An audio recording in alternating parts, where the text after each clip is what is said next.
সৰকাৰৰ ৰাজহ মন্ত্ৰী কেশৱ মহন্ত ডাঙৰীয়া, সন্মানীয় সাংসদ কামাখ্যা প্ৰসাদ তাছা ডাঙৰীয়া, কৰিমগঞ্জ লোকসভা সমষ্টিৰ সাংসদ কৃপানাথ মালা ডাঙৰীয়া, হোজাই সমষ্টিৰ সন্মানীয় বিধায়ক ৰামকৃষ্ণ ঘোষ ডাঙৰীয়া, লামডিং সমষ্টিৰ সন্মানীয় বিধায়ক শিবু মিশ্ৰ ডাঙৰীয়া, উচ্চ শিক্ষা বিভাগৰ সচিব নাৰায়ণ কোঁৱৰ ডাঙৰীয়া, হোজাইৰ জিলা আয়ুক্ত বিদ্যুৎ বিকাশ ভাগৱতী ডাঙৰীয়া, এই বিশ্ববিদ্যালয়ৰ সন্মানীয় উপাচাৰ্য প্ৰফেচাৰ মানেবেন্দ্ৰ দত্ত চৌধুৰী ডাঙৰীয়া, প্ৰাক্তন বিধায়ক শিলাদিত্য দেৱ ডাঙৰীয়া কৰি মঞ্চত উপস্থিত বিশিষ্ট ব্যক্তিসকল আৰু সভাত উপস্থিত অধ্যাপক অধ্যাপিকাসকল, বিশ্ববিদ্যালয়ৰ কোৰ্ট এক্সিকিউটিভ কাউন্সিলৰ মেম্বাৰসকল আৰু অতিকে মৰমৰ ছাত্ৰ ছাত্ৰী বন্ধু বান্ধৱীসকল, ৰবীন্দ্ৰনাথ ঠাকুৰ বিশ্ববিদ্যালয়ৰ নৱ সংযোজন ছাৰ জগদীশ চন্দ্ৰ বসু চৌহদৰ আনুষ্ঠানিক উদ্বোধনৰ অনুষ্ঠানৰ সাক্ষী হৈ থাকিবলৈ পাই মই সঁচাকৈয়ে আনন্দিত হৈছোঁ। দুগৰাকী বিশাল ব্যক্তিত্ব ৰবীন্দ্ৰনাথ ঠাকুৰ আৰু জগদীশ চন্দ্ৰ বসু, এই দুইটা বিশাল ব্যক্তিত্বৰ সমন্বয়েৰে আজি ৰবীন্দ্ৰনাথ ঠাকুৰ বিশ্ববিদ্যালয়ে এটা নতুন যুগত প্ৰৱেশ কৰিলে। মই বিশ্ববিদ্যালয়ৰ লগত জড়িত আটাইকে ধন্যবাদ আৰু শুভেচ্ছা যাচিছোঁ। মোৰ আজিও মনত আছে 2016 চনত হোজাই ষ্টেডিয়ামলৈকে আহিছিলোঁ। ভাৰতীয়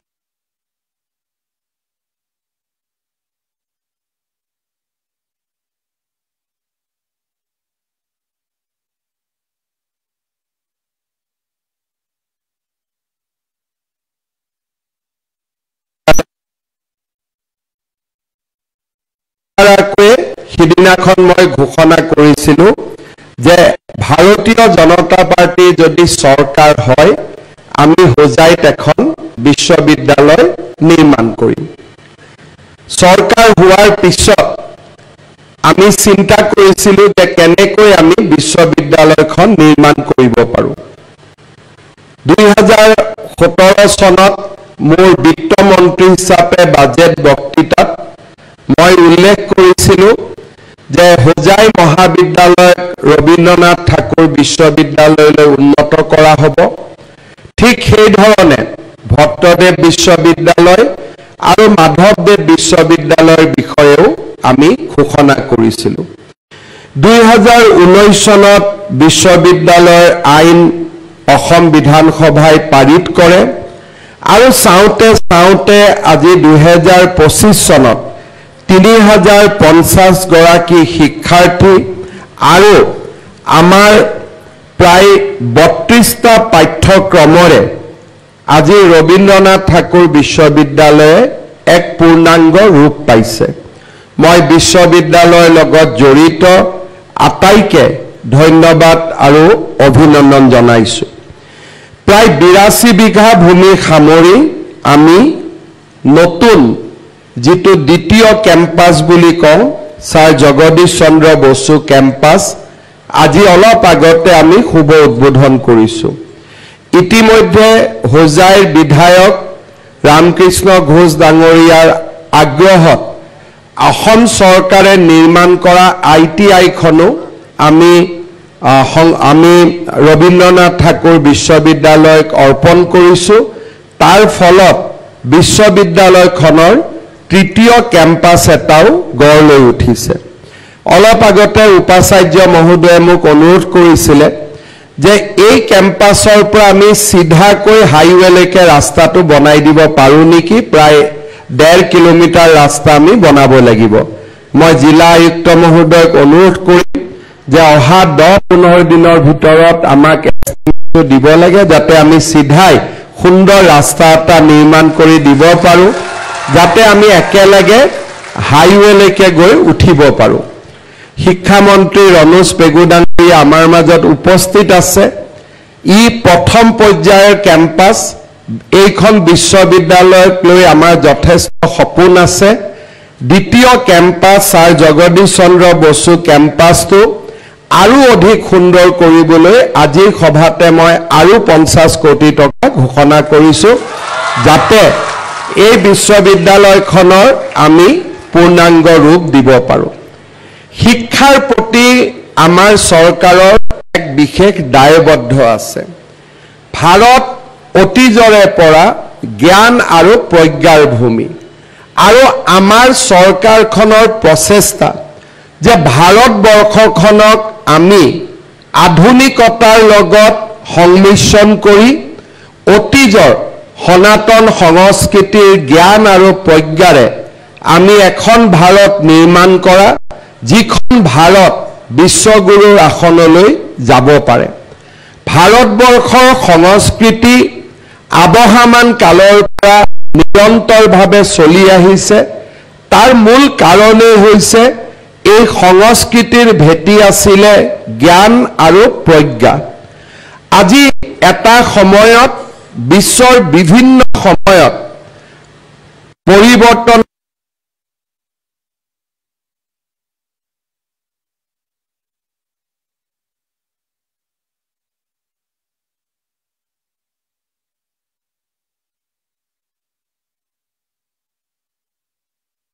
ভেটি আছিল যুদ্ধ বিগ্ৰহ আন সভ্যতাৰ ভেটি আছিলে বস্তুবাদী চিন্তাধাৰা আৰু আন সভ্যতাৰ ভেটি আছিলে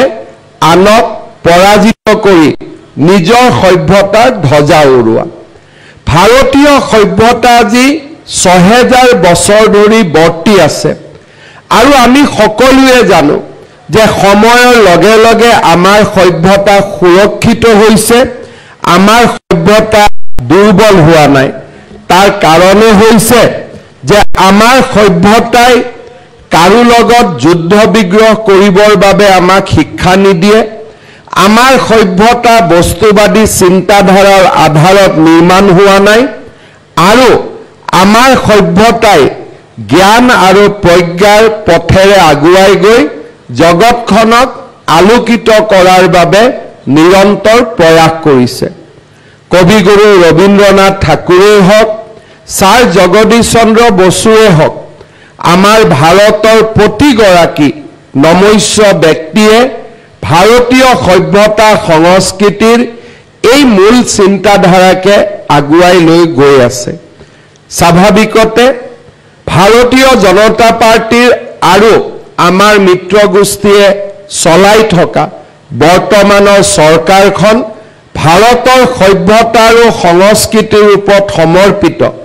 আৰু সেয়েহে আমাৰ বাবে আমাৰ চৰকাৰ আৰু শাসনৰ মূল কেন্দ্ৰবিন্দুৱে হৈছে শিক্ষা জ্ঞান আৰু প্ৰজ্ঞা আজি যদি আমি লক্ষ্য কৰোঁ স্বাধীনোত্তৰ কালৰ অসমত যিমান শিক্ষানুষ্ঠানৰ জন্ম হৈছিল তাৰ সকলো অভিলেখ ভংগ কৰি যোৱা কেইটামান বছৰত আমি নতুন নতুন কীৰ্তিমান স্থাপন কৰিছো আমাৰ ৰাজ্যত 3খন চিকিৎসা মহাবিদ্যালয় আছিল স্বাস্থ্য মন্ত্ৰী হিচাপে মই কাম কৰাৰ সময়ত আৰু 3খন চিকিৎসা মহাবিদ্যালয় আমি সংযোজন কৰিছিলো সফলতাৰ আধাৰত আমি আন এক সফলতাৰ ভেটি নিৰ্মাণ কৰোঁ আজি অসমত 14খন চিকিৎসা মহাবিদ্যালয় আৰু আমাৰ সপোন 30খন চিকিৎসা মহাবিদ্যালয় অসমত স্থাপন কৰা আৰু আজিৰ দিনটোত 24খন চিকিৎসা মহাবিদ্যালয় নিৰ্মাণ কাৰ্য নিৰন্তৰ গতিত চলি আছে এটা সময় আছিল অসমত বিশ্ববিদ্যালয় বুলিলে আমি গুৱাহাটী বিশ্ববিদ্যালয় ডিব্ৰুগড় বিশ্ববিদ্যালয়ৰ কথা চিন্তা কৰিছিলো সময়ৰ খুঁটত দুখনকৈ কেন্দ্ৰীয় বিশ্ববিদ্যালয় জন্ম হৈছিল পৰৱৰ্তী সময়ত আমি যদি লক্ষ্য কৰোঁ আমাৰ এই সময়ছোৱাৰ ভিতৰতে আমি এখন এখন কৰি নতুন বিশ্ববিদ্যালয় নিৰ্মাণ কৰিছোঁ কেইটামান দিন আগতে আমাৰ ৰাজ্যত 7খন আৰু নতুন বিশ্ববিদ্যালয়ে আত্মপ্ৰকাশ কৰিছে। নৱেম্বৰ মাহত কনকলতা বিশ্ববিদ্যালয়ৰ কাম আৰম্ভ হ'ব, যি বিশ্ববিদ্যালয় প্ৰযুক্তি ওপৰত আমি তাৰ পাঠ্যক্ৰম নিৰ্মাণ কৰিম। অৰ্থাৎ আজি আমাৰ ৰাজ্যখনৰ চাৰিওফালে জ্ঞান আৰু প্ৰজ্ঞাৰ এক নতুন আন্দোলন আৰম্ভ হৈছে। কৰবাত ইঞ্জিনিয়াৰিং কলেজ, কৰবাত মেডিকেল কলেজ, কৰবাত বিশ্ববিদ্যালয়। আমাৰ ৰাজ্যত আজি চাৰিওফালে জ্ঞান আৰু প্ৰজ্ঞাৰ এক নতুন আন্দোলন আৰম্ভ হৈছে। সভ্যতাৰ ভেটি প্ৰাচীন পৰম্পৰাৰ ওপৰত নিৰ্ভৰ কৰে, কিন্তু সভ্যতা সময়ৰ লগত খাপ খুৱাই আমি আগবাঢ়ি যাব লাগিব। যদি সভ্যতা প্ৰাসংগিক হৈ নাথাকে, সেই সভ্যতা কেতিয়াও জীয়াই নাথাকে। আৰু সেইকাৰণে আমি সদায় গুৰুত্ব আৰোপ কৰোঁ যে আমাৰ বিশ্ববিদ্যালয়ে পুৰাতন সংস্কৃতিৰ লগত আধুনিক জ্ঞান আৰু বিজ্ঞানৰ চৰ্চা আৰু আধুনিক জ্ঞান আৰু বিজ্ঞানৰ এক নতুন কেন্দ্ৰ হিচাপে পৰিচয় হ'ব লাগে। মই অত্যন্ত আনন্দিত যে ৰবীন্দ্ৰনাথ ঠাকুৰ বিশ্ববিদ্যালয়ত আজি নেইলিটৰ অধ্যয়ন কেন্দ্ৰ স্থাপন হৈছে। বায়' ইনফৰ্মেটিক্স, আৰ্টিফিচিয়েল ইণ্টেলিজেন্সৰ ওপৰত ডিপ্ল'মা আৰু চাৰ্টিফিকেট পাঠ্যক্ৰমৰো কাম আৰম্ভ হৈছে। নতুন চিন্তাৰ উন্মেষ ঘটিছে। আমাৰ ভাৰতবৰ্ষৰ এসময়ত ভেটি আছিলে ছফ্টৱেৰ, কিন্তু সময়ৰ লগে লগে ছফ্টৱেৰ অপ্ৰাসংগিক হৈ পৰিছে আৰু আমাৰ নতুন পৃথিৱীখন আৰ্টিফিচিয়েল ইণ্টেলিজেন্সে সমগ্ৰ আমাৰ পৃথিৱীখন আগুৰি ধৰিছে। আজি যদি আমাৰ ছাত্ৰ ছাত্ৰীসকলক আমি আৰ্টিফিচিয়েল ইণ্টেলিজেন্স, মেচিন লাৰ্নিং আদিৰ বিষয়ে যদি নুবুজাওঁ, তেতিয়াহ'লে আমাৰ পিছৰ প্ৰজন্মটো, আমি এসময়ত যাক নিৰক্ষৰ বুলি কৈছিলোঁ, এক প্ৰকাৰ আধুনিক পৃথিৱীত তেওঁলোক নিৰক্ষৰ হৈ থাকিব। চৰকাৰী নিয়মতে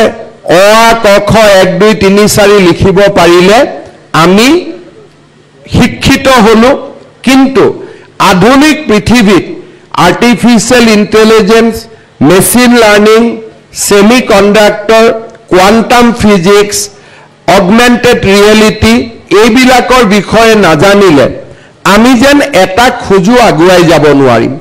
মই বিশ্ববিদ্যালয়ক আহ্বান জনাম যে আমি পুৰাতন সংস্কৃতি, ভাৰতৰ সংস্কৃতিৰ আধাৰত আমি কেনেকৈ এই বিশ্ববিদ্যালয়ত বিজ্ঞান আৰু প্ৰযুক্তিৰ এক নতুন আধাৰ নিৰ্মাণ কৰিব পাৰোঁ। আমাৰ ৰাজ্যখনৰ বাবে নিশ্চিতভাৱে এটা চিন্তাৰ বিষয় যে আমাৰ ৰাজ্যত যিমানে মেডিকেল কলেজ, ইঞ্জিনিয়াৰিং কলেজৰ নিৰ্মাণ হৈছে, বিজ্ঞানত পঢ়া ছাত্ৰ ছাত্ৰীৰ সংখ্যা সেই ধৰণে বৃদ্ধি পোৱা নাই। যোৱাকালি অসম চৰকাৰে নতুনকৈ প্ৰায় 200টা মেডিকেল কলেজৰ চিটৰ অনুমোদন পাইছে। গুৱাহাটী, শিলচৰ, আমাৰ ডিব্ৰুগড় আৰু প্ৰাগজ্যোতিষ মেডিকেল কলেজ, যাক আমি নতুনকৈ নিৰ্মাণ কৰিছোঁ। মই যেতিয়া DMEক সুধিছিলোঁ যে এই 200টা চিটত ষ্টুডেণ্ট সোমোৱাৰ লগে লগে মাৰ্কছ কিমান তললৈ আহিব, অৰ্থাৎ আমি ইমান তলত মাৰ্কছ পোৱা ছাত্ৰ ছাত্ৰীক চিকিৎসা বিজ্ঞান পঢ়াব লাগিব। তাৰ মূল কাৰণে হৈছে যে আমাৰ ৰাজ্যত বিজ্ঞানৰ যি ফিডিং এটা পৰম্পৰা, হায়াৰ ছেকেণ্ডেৰী স্কুল বা কলেজত ছায়েন্সৰ যি এডুকেশ্যন, তাক আমি আগবাঢ়ি যোৱা দেখা নাই। ই আমাৰ বাবে চিন্তাৰ বিষয়। তাৰ লগে লগে আমাৰ বিশ্ব অৰ্থনীতিত বাণিজ্য আৰু বাণিজ্যৰ লগত জড়িত গোটেই বহল পৃথিৱীখন,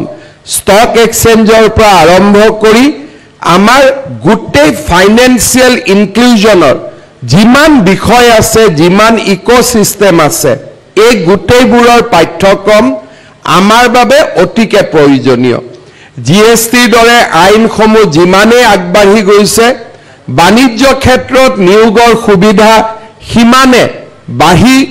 অনাগত দিনত আৰু বাঢ়ি গৈ থাকিব। আমাৰ বাবে প্ৰাসংগিক শিক্ষা অতিকে প্ৰয়োজনীয়। আমি সদায় পাঠ্যক্ৰম প্ৰস্তুত কৰিব লাগে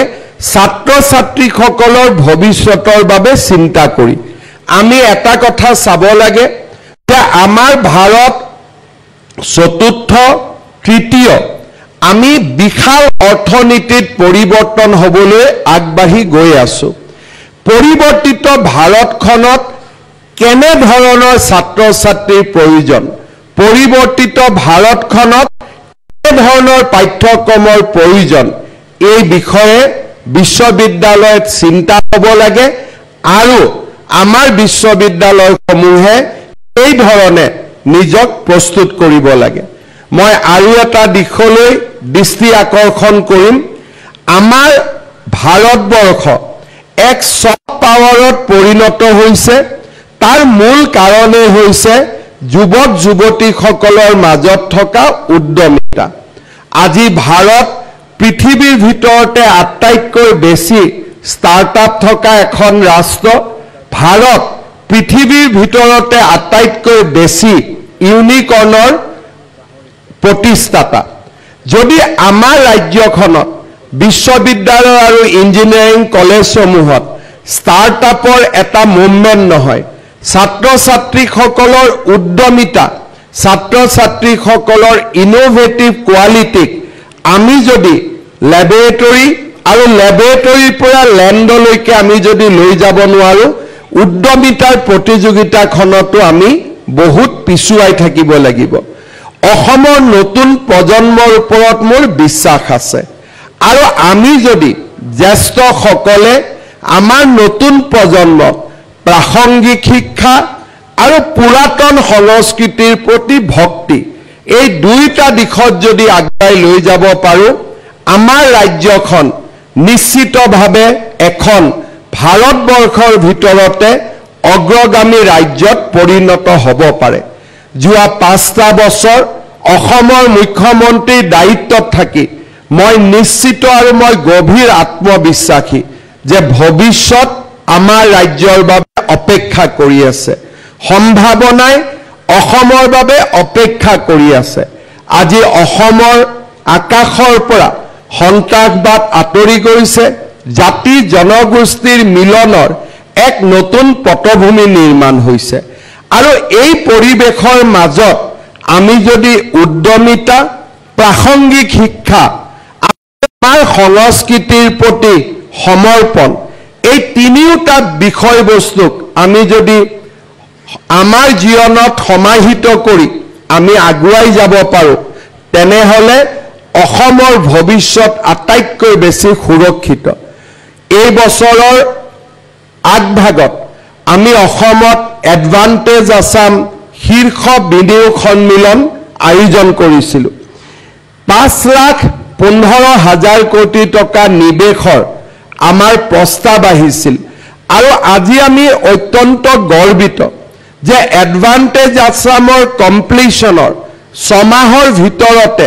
আমি 1,40,000 কোটি টকাৰ বিনিয়োগ আমি ধৰাতললৈ আনিবলৈ সক্ষম হৈছো নামৰূপত সাৰ কাৰখানা জাগিৰোডত সেমিকন্ডাক্টৰ ধুবুৰীত 3,200 মেগাৱাটৰ থাৰ্মেল পাৱাৰ প্লান্ট গুৱাহাটীত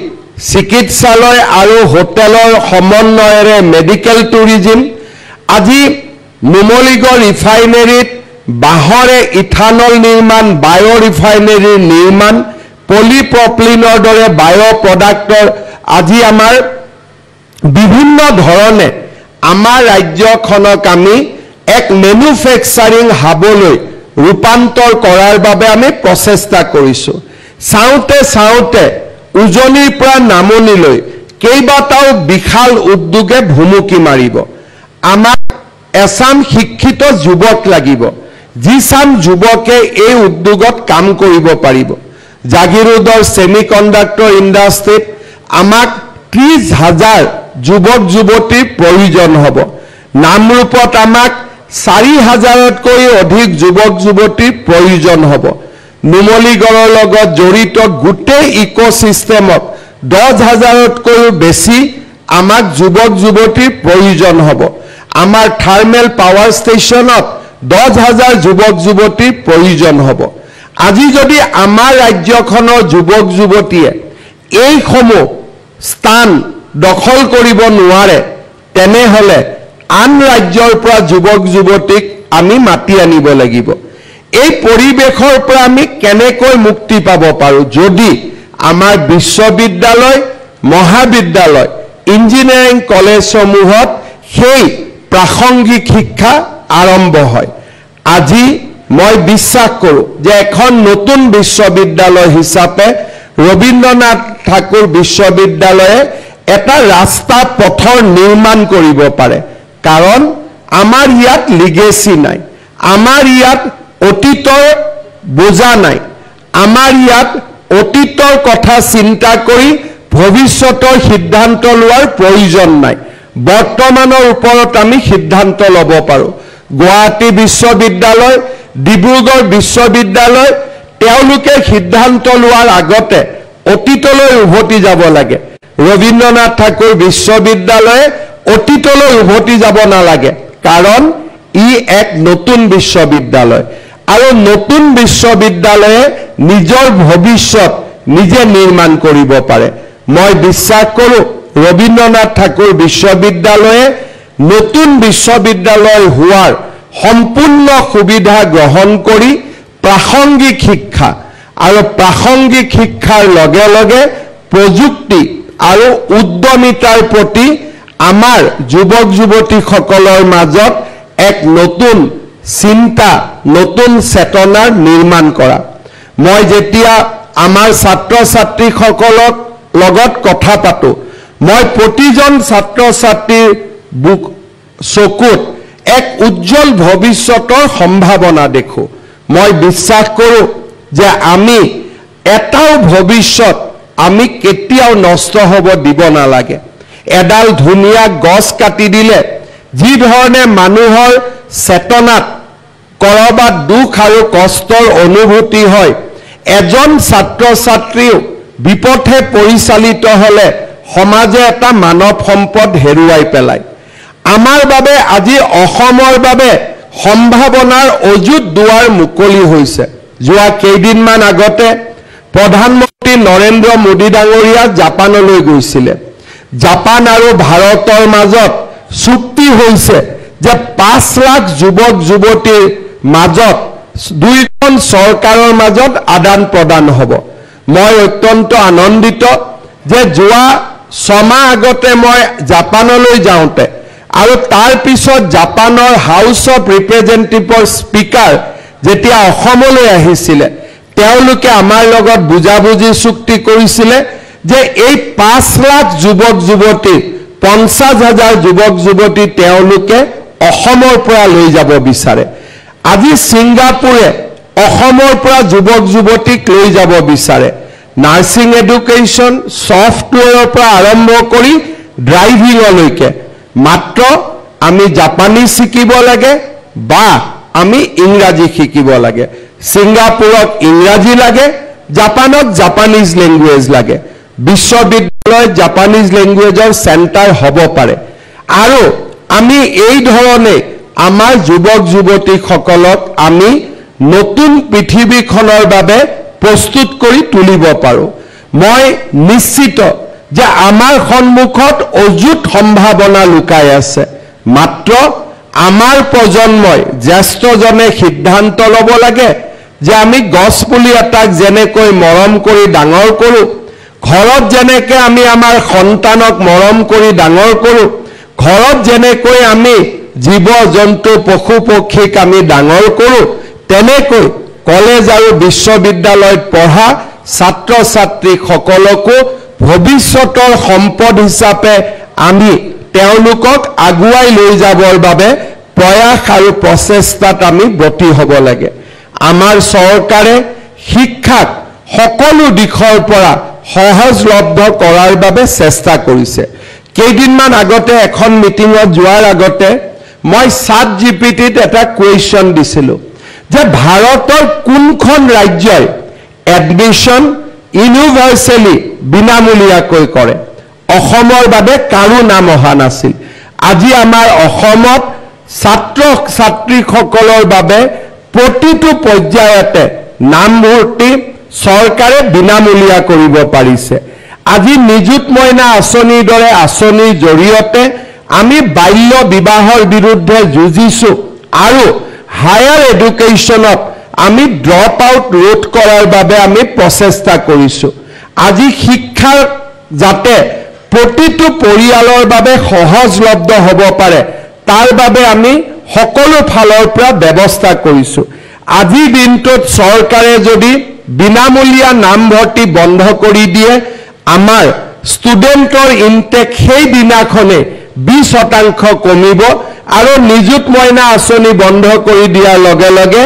আৰু 20% ছাত্ৰী ড্ৰপ আউট আৰম্ভ হ'ব অৰ্থাৎ চৰকাৰে সময়ৰ লগত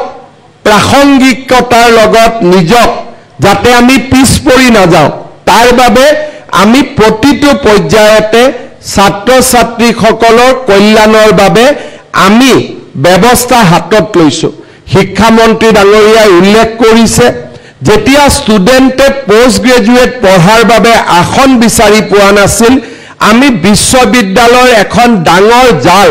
সমগ্ৰ অসমতে বিয়পাই দিয়াৰ প্ৰচেষ্টা কৰিছিলো আজি আমাৰ অসম এনে এখন গৰ্বিত ৰাজ্য য'ত ইণ্ডিয়ান ইনষ্টিটিউট অফ টেকনলজি আছে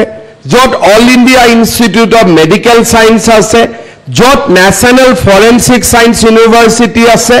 আৰু যোৱা কেইদিনমান আগতে ইণ্ডিয়ান ইনষ্টিটিউট অফ মেনেজমেণ্টো অসমত অহাৰ বাবে প্ৰস্তুতি আৰম্ভ কৰিছে শিক্ষাৰ চাৰিওফালে আমাৰ ৰাজ্যত প্ৰসাৰ আৰু এক্সপানশ্যনে এক নতুন দিগন্তলৈ যাব পাৰিছে মই মাত্ৰ বিচাৰিছো ই সাংখ্যিক সম্প্ৰসাৰণ হ'ব নালাগে the expansion should not be just by mere numbers ই গুণগত হ'ব লাগে it should not be quantity but it should be based on quality গুণগত শিক্ষা প্ৰাসংগিক শিক্ষাই আমাৰ সমাজখন সুন্দৰ কৰিব আমাৰ সমাজখন আগুৱাই লৈ যাব মই পুনৰ এবাৰ ৰবীন্দ্ৰনাথ ঠাকুৰ বিশ্ববিদ্যালয়ৰ লগত জড়িত আটাইকে পুনৰ এবাৰ অভিনন্দন জনাইছো এক নতুন মাইলৰ খুঁটা স্পৰ্শ কৰাৰ বাবে বিশ্ববিদ্যালয় পৰিয়ালক অভিনন্দন জনাইছো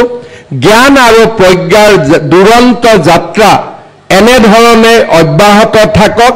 নতুন নতুন পথেৰে আমি একেটা উদ্দেশ্যত উপনীত হম জ্ঞান আৰু প্ৰজ্ঞাৰে পৰিপূৰ্ণ ভাৰত